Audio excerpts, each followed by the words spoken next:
The pub sits still, caught in that rare moment between the remnants of yesterday and the rush of tonight. Chairs rest upside down on wooden tables, bar stools line the counter like loyal sentries, and the lingering scent of stale beer, lemon peel and old laughter clings faintly to the walls. Outside, London moves to its usual rhythm. Red buses rumble by, tyres hissing on damp cobblestones, and umbrellas bob between office towers like slow-moving metronomes. Behind the bar, you polish a glass out of habit more than necessity. It's quiet, predictable. You like it that way. The lights are still dim, casting soft shadows across the taps and bottles. The pub exhales slowly and you breathe with it. The first customer slips in with the breeze. A familiar silhouette in a black coat, eyes tired, briefcase in hand. You've been pouring his pint at this exact time for the last 3 years. You don't ask what kind. You already know. He gives you a nod, nothing more, nothing less, and retreats to his usual stool near the window. The room begins to gather life. A young couple enters, their laughter a little too loud, a little too eager. A girl with oversized headphones claims a corner booth, surrounded by papers and her glowing laptop. It builds slowly, like the tide rolling in, each arrival shifting the pub's mood just a little more. They're not just patrons, they're characters in a play that resets every night. Soon the rhythm settles into something familiar. Kevin's voice cuts through the chatter as he tells the same story about meeting Mick Jagger in a lift. No one believes him. No one interrupts. Ella orders her gin and cucumber, stirs it slowly, always with her left hand. They all have rituals, and somehow so do you.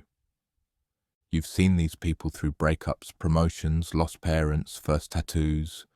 They come here for more than the drinks. They come to be known without being judged. And you, well, you're the bartender. The unspoken keeper of every version of their truth. She enters like a page from a forgotten novel. Red scarf draped around her neck, cheeks kissed pink by the wind, smile soft and just a little mysterious. She perches on a bar stool, orders a whiskey sour, and leans forward with the kind of ease that suggests this isn't her first time charming someone across a counter. You always look like you're solving some great philosophical puzzle, she teases, eyes locking onto yours. You smile, wiping the bar, just debating whether lemon wedges are a metaphor for life. She laughs. It's honest, unrushed. She stays longer than her drink should have lasted, leaves behind a folded napkin with a number and a wink that lingers longer than her perfume. You don't open it right away. You never do. Like clockwork, the calm breaks. One moment you're filling a quiet order, the next you're lost in a blur of voices, music, glass and motion. The room tightens, the temperature rises, and the air hums with overlapping conversations. Drinks are shouted over music that someone inexplicably turned up. You move without thinking, pouring, shaking, sliding pints down the counter with a precision you've honed in the fire of nights like this. Somewhere in the crowd, someone knocks over an espresso martini. Someone else drops to one knee in an impromptu proposal. You see it all. You remember none of their names, but all of their moments. From across the bar, you sense it before it begins. A shoulder bump, a spilled drink, and suddenly 2 men are puffed up and ready to prove something to strangers they'll never meet again. You move in, firm but casual. All right, lads, let's not ruin a perfectly average Wednesday. There's hesitation. A beat. One of them tries to stare you down. You stare back, calm and unmoving. No raised voice. Just presence. One sighs and nods. You slide him a soda. The other mumbles something, then laughs it off. Just like that, it dissolves. You slip behind the kitchen door, paper cup in hand, filled with warm flat Coke that tastes like a pause. The world beyond the swinging door is chaos, but in here it's all metal counters and dishwater steam.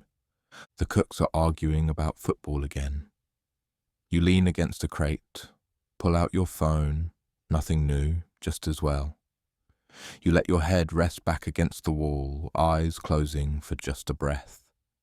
Outside, someone drops a glass. You don't flinch. You'll deal with it in a minute. Back at the bar, the door creaks open and two women enter, laughter trailing behind them. One looks around, slower than the other, like she's searching for something.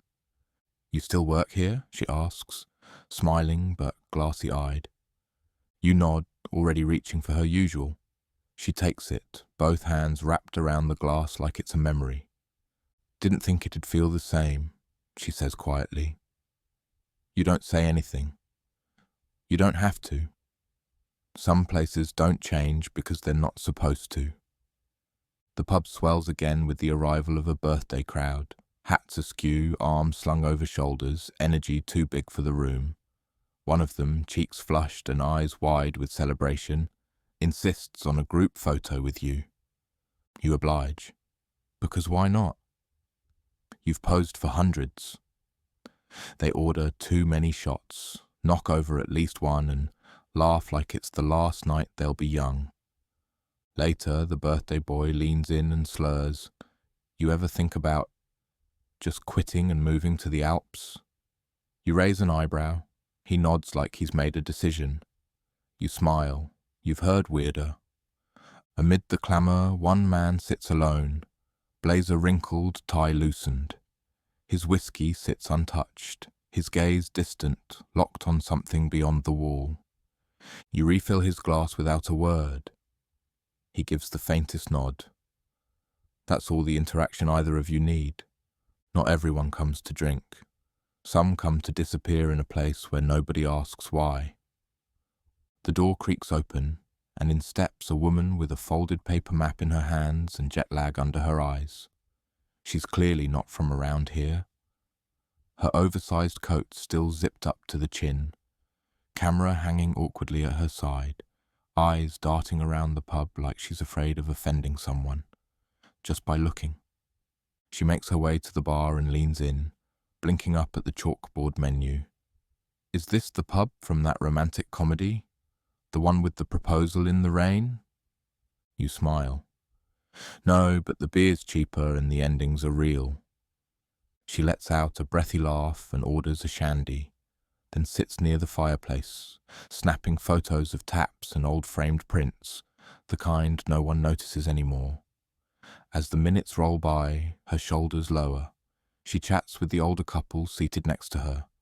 At some point, she looks your way and mouths, "Thank you." You give her a small wave. Some memories start with getting lost. This one might, too. The familiar clink of the brass bell cuts through the low buzz of conversation. "Last orders," you call out, voice raised but not sharp, the way a song fades before its final note. Groans follow, playful protests mixed with good-natured laughter. Some folks rush to the bar for one more pint. Others linger in corners, drawing out their conversations like they're afraid the silence waiting outside might swallow them whole.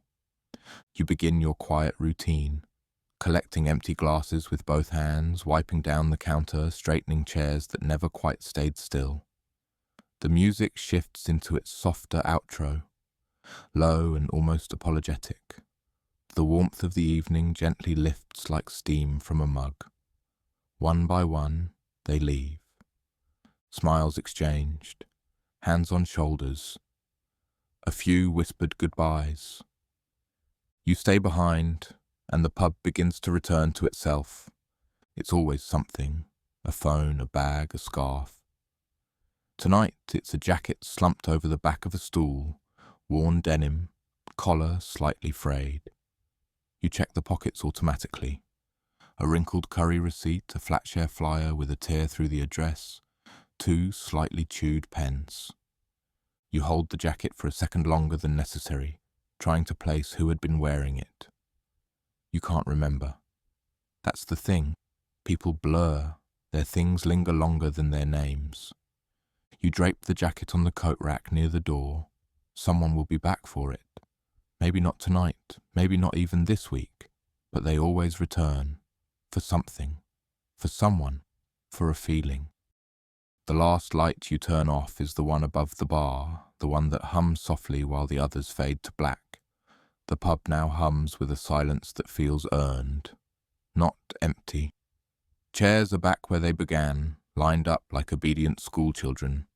The floor is sticky in spots, and your hands are dry from soap, but none of it bothers you. You pour yourself a half pint and take your usual seat, the one no one sits in because they know it's yours. You lift the glass, not in a toast, but more in acknowledgement. Of the night, of the chaos, of the calm that follows. The first sip is slow, like punctuation at the end of a long sentence. Outside, the city's noise has softened into something more like breath than traffic. You sit in the stillness, and for a few quiet minutes, you're not the bartender. You're just a person in a room that's finally stopped spinning.